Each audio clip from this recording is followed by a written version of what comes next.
के मुतालबात माने नहीं जा रहे। अगर कोई पुरअमन तरीके से भी अपने मुतालबात को मनवाने के लिए बाहर निकलता है तो जबर का सामना करना पड़ता है। गवादर में इस वक्त जो पिछले कई हफ्तों से जो सूरत हाल है वो हम सब के सामने है। पुरअमन तरीके से एहतजाज हो रहा है, जायज मुतालबात के लिए एहतजाज हो रहा है, लेकिन कोई बात नहीं सुन रहा। बगावत के मुकदमे बनाए जा रहे हैं। जो खैबर पख्तूनख्वा में पिछले चंद माह में जो एहतजाजों का सिलसिला शुरू हुआ, तब जाकर पूरे पाकिस्तान को पता चला कि यहां पर माजरा हो क्या रहा है और यहां पर किया क्या जा रहा है। जब सवात में लाखों लोग बाहर निकले तो हम कुछ लोगों के इल्म में तो यह बात थी, लेकिन पूरे पाकिस्तान के इल्म में यह बात नहीं थी कि वहां पर क्या खेल खेला जा रहा था और किस वजह से सवात के लाखों लोग जो है वो बाहर निकल के उन्होंने उसके ऊपर एहतजाज किया। और फिर वो एहतजाज का सिलसिला सिर्फ सवात तक महदूद नहीं रहा, वो खैबर पख्तूनख्वा के दीगर इलाकों में भी फैल गया। कोई तो इस बात के ऊपर जवाबदेह होना चाहिए कि ये आखिर क्या खेल खेला जा रहा है। ये जो लाखों लोग बाहर आ रहे हैं, ये क्यों आ रहे हैं? उनकी क्या रिजर्वेशंस हैं? उनके क्या तहफ्फुज़ात हैं?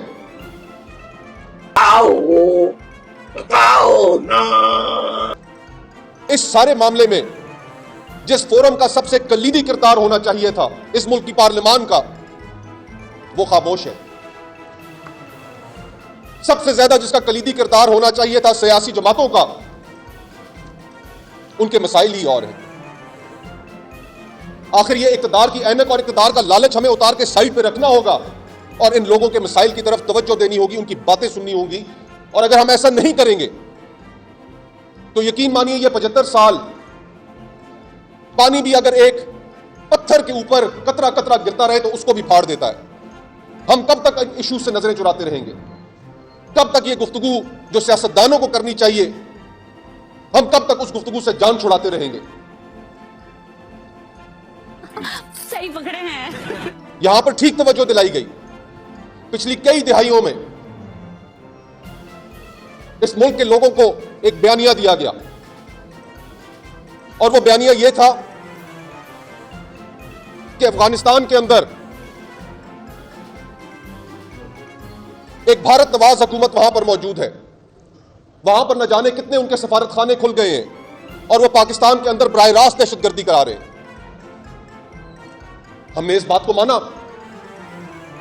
क्योंकि उस वक्त भी लोग तवज्जो दिलाते थे, कहते थे कि ये एक ही सिक्के के दो रुख हैं, आप गलती कर रहे हैं। आज काबुल के गिरने के बाद, वो गुलामी की जंजीरें तोड़ने के बाद, जिनका मोहसिन भाई ने भी जिक्र किया,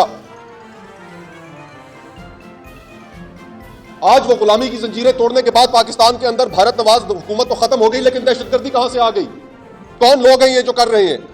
तो आज रियासत के पास क्या जवाब है खैबर पख्तूनख्वा और पाकिस्तान के लोगों को देने के लिए? ये बड़ी अच्छी बात कही आप। लाखों लोग अगर बाहर निकलकर अपना एहतजाज रिकॉर्ड कर रहे हैं तो इसी वजह से कर रहे हैं कि वो जवाब मांग रहे हैं कि क्या हमारी जिंदगियों की कोई कीमत नहीं? क्या हमने पहले कम कीमत चुकाई है? क्या खैबर पख्तूनख्वा का कोई ऐसा शहर है, कोई ऐसा गांव है जहां पर लोगों ने कीमत ना चुकाई हो? ये जिस शहर में आज हम खड़े हैं, ये जहां पर आज हम अपना सेमिनार कर रहे हैं, इस शहर ने कितनी भारी कीमत अदा की है। एक सानिया APS जिसमें 150 के करीब हमारे मासूम बच्चे शहीद किए गए, जालिमों ने शहीद किए। ये सानिया किसी ऐसे मुल्क में होता कि जहां पर लोगों के शऊर का ये आलम होता तो वो कहते कि हमने ये गलती दोबारा नहीं दोहरानी। और हमने क्या किया?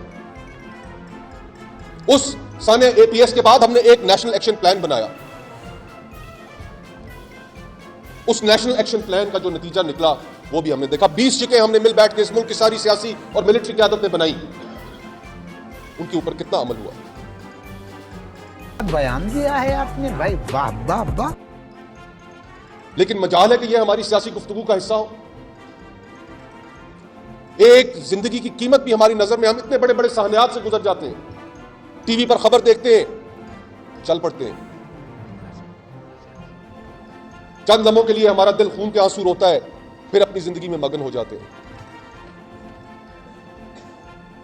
लेकिन यकीन मानिए, जो गुफ्तगू इस वक्त पूरे पाकिस्तान में हो रही है, अगर हमने उस गुफ्तगू को अहमियत ना दी, जहां जा रहे हैं गुफ्तगू सिर्फ एक खास पैराई में हो रही है, वो लोगों की आवाज है।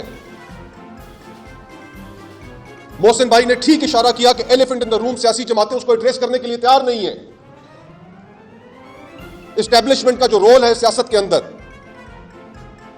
हम जब तक इस रोल को एड्रेस नहीं करेंगे, उनको उनकी आईन की तय की हुई हदूदों का यूं तक नहीं रोकेंगे, तो 75 सालों में हमने सब कुछ देख लिया। आखिरी एक्सपेरिमेंट हाइब्रिड रिजीम का था, वो भी ना हो सका, वो भी ना चल सका। तो हम आखिर चाहते क्या है? Good question, you are a good question. 23 crore लोगों का ये मुल्क है। ये 23 करोड़ लोगों के मुल्क को, इस अवाम के जमे गफीर को ना हम सेहत दे सके, ना हम तालीम दे सके, ना हम एक अच्छी जिंदगी बसर करने के मौके दे सके। 64% आबादी इस मुल्क की नौजवानों पर मुश्तमिल है।